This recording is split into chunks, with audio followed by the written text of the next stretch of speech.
তুচ্ছ বিষয় নয়, এটি একটি মানসিক নীরব একটি ভয়ঙ্কর রূপ এটি। তো আমরা প্রতিনিয়ত যে সাইবার বুলিং এর শিকার হচ্ছে, এটা নিয়ে তো আমরা আমাদের ফাইট চালিয়ে যাব। আমরা জি, জি।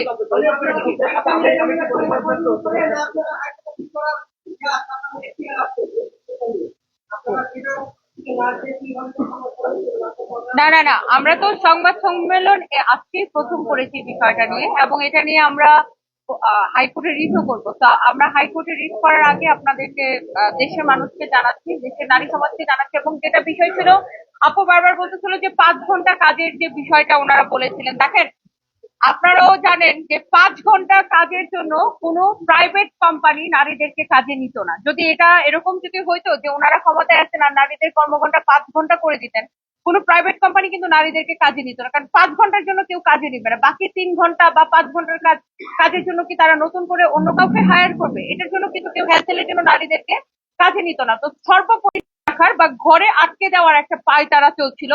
এবং এখানে কিন্তু তারা আরেকটা বিষয় ক্লিয়ার করে নাই যে এই 5 ঘন্টা কাজ কোন নারীরা করবে।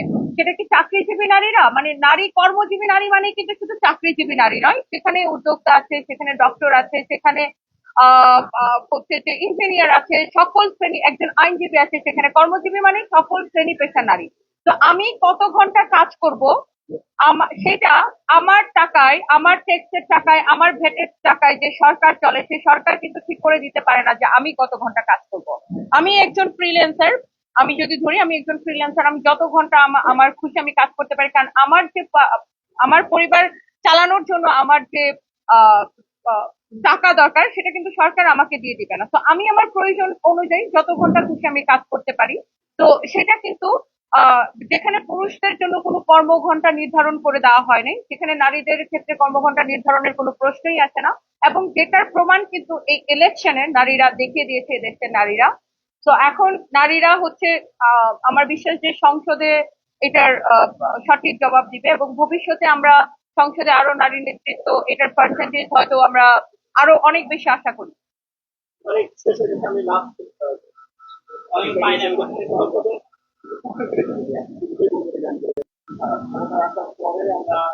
সামাজিক যে ব্যাপারটি সেটি নিয়ে আসলে ভাবে অভিযোগ দিতাম এখন আপনারা সামাজিক ক্ষমতা আসছে সকল অভিযোগটা আসলে করে দিতাম একটা ব্যাপার। আর দ্বিতীয় ব্যাপারটা আমি আমাদের একটা সংগঠন সচেতন নাগরিক সমাজ আমরা তো ব্যাপার হচ্ছে যে আপনারা নারীদের নায়িকা নিরাপত্তা জনসচেতনতামূলক কর্মকাণ্ড বা যদি বলেন না কেন তারপর হচ্ছে আমরা আমাদের যে বিভিন্ন নেতৃত্ব আছে এর আগে যে সমাজের মাধ্যমে আপনাদের বেশ কিছু কার্যক্রম আছে যেমন আপনাদের নারীদের সাইবার নিরাপত্তার কথা বলছি। আমরা দেখেছি নানান সাইবার বা সেখানে আপনার মাঠে থেকে আমি চিনি না, তুমিও একটু আগে বলছিলেন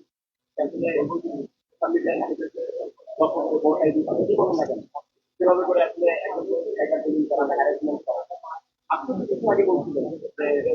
জি, আপনার প্রশ্নটা বলেন ভাইয়া। জি, আপনার প্রশ্নটা বলেন। ভিডিও ভাইরাল হয়েছে কথা বলছি।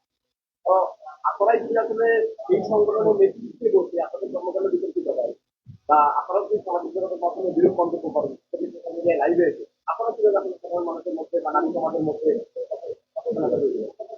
আচ্ছা, প্রথমত হচ্ছে আমরা সামাজিক যোগাযোগ মাধ্যমে কোনো বিরূপ মন্তব্য বা কাউকে ব্যক্তিগত অ্যাটাক আমরা করি নাই। আপনি যেটা বারবার বলছিলেন যে বট বাহিনী, এখন আপনাকে যদি কেউ খারাপ মন্তব্য বারবার করে, আপনি কি চুপ করে থাকবেন? আপনার তো সেটার প্রতি উত্তর দিতে হবে। এখন প্রতি উত্তর দেওয়াটা যদি অপরাধ হয়ে যায়, তাহলে তো মাথা পেতে কেউ আপনার পিটাবে, সেটা আপনার মাথা পেতে আপনাকে মেনে নিতে হবে। প্রতি উত্তর দেওয়া কিন্তু আপনি, যেটা আমরা বারবার বলছি যে বট সাইবার বুলিংটা করা হয়, সাইবার বুলিং এর তাহলে কি আমরা কোনো উত্তর দিব না? মানে আমরা আমাদের প্রতিবাদের ভাষাটা তাহলে কি হবে? না, প্রতিবাদের আমরা তো আমাদের জায়গা থেকে প্রতিবাদ জানাবো। আমাকে বারবার একজন খারাপ কথা বলবে, আমি কি সেটা চুপ মানে মুখ বন্ধ করে মেনে নিব? এক। দ্বিতীয়ত আপনি বলেছেন যদি জামাতে ইসলাম ক্ষমতায় আসতো তাহলে আমরা কি করতাম? আমরা অবশ্যই এটার আইনগত ভাবে যেতাম। আমরা হাইকোর্টে এখন আমরা রিট করবো, আগেও আমরা রিট করতাম। এবং অবশ্যই আমরা সকল শ্রেণী পেশার নারীরা রাস্তায় নেমে আসতাম, এবং জামাত ইসলাম কখনোই এই দেশে ক্ষমতায় আসতো না এবং ভবিষ্যতে আসবে না, কারণ এই দেশের নারীরা তাদেরকে মেনে নিবে না এবং আসতে দিবে না। যেখানে এই দেশে হচ্ছে যে নারীর সংখ্যা বেশি, আপনি হয়তো জেনে থাকবেন, সেখানে এই দেশের নারীরা, যারা নারীদের কর্মঘণ্টা নির্ধারণ করতে চায়, যারা নারীদেরকে সম্মান দিতে চায় না, সেই দলকে এই দেশের নারীরা কখনোই ক্ষমতায় নিয়ে আসবে না।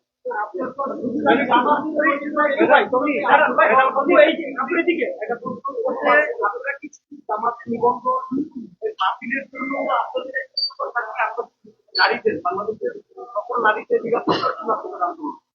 আচ্ছা, আমাদের বিষয়টা হচ্ছে যে বাংলাদেশের সকল নারীদেরকে যে সাইবার বুলিংটা করা হয়, আমি আগেও বলেছি আমরা এটার একটা ওয়ান স্টপ সলিউশন চাই। সেটা যেই করুক, আমি আগেও এটা বলেছি যে সেটা যেই করুক, সেটা কোনো রাজনৈতিক দলের নেতৃবৃন্দ করুক বা যেই করুক, সেটার আমরা একটা কঠিন আইন চাই এবং আইনের প্রয়োগ চাই, এবং এটার একটা ওয়ান স্টপ সলিউশন চাই। আপনার সম্মেলন কিভাবে কোনো দল কিংবা কোনো ব্যক্তি না না, আমি তো এইমাত্র বললাম সেটা যে কোনো রাজনৈতিক দলের হতে পারে, যে কোনো মানুষ হতে পারে, যে কোনো ব্যক্তি মানুষ হতে পারে, আলাদা মানুষ হতে পারে। মানে সোশ্যাল মিডিয়াতে যে সাইবার বুলিংটা করা হয়, সেটা যে কোনো যেই হোক না, একটা আইন যখন হবে আর আইনের প্রয়োগ যখন হবে, সেটা সবার জন্য হবে, আপনার জন্য, আমার জন্য, সকলের জন্য। পুরুষকে বুলিং এর শিকার হয় না, একজন পুরুষও তো বুলিং এর শিকার হয়। আমাদের যারা সোশ্যাল মিডিয়াতে যারা কাজ করে, সেই পুরুষরা কি বুলিং এর শিকার হচ্ছে না? তারা কোথায় যাবে? তারা কি আইনের দ্বারস্থ হবে না? তো আইনটা সবার জন্য সমান হোক। ঠিক আছে, ধন্যবাদ। Thank you.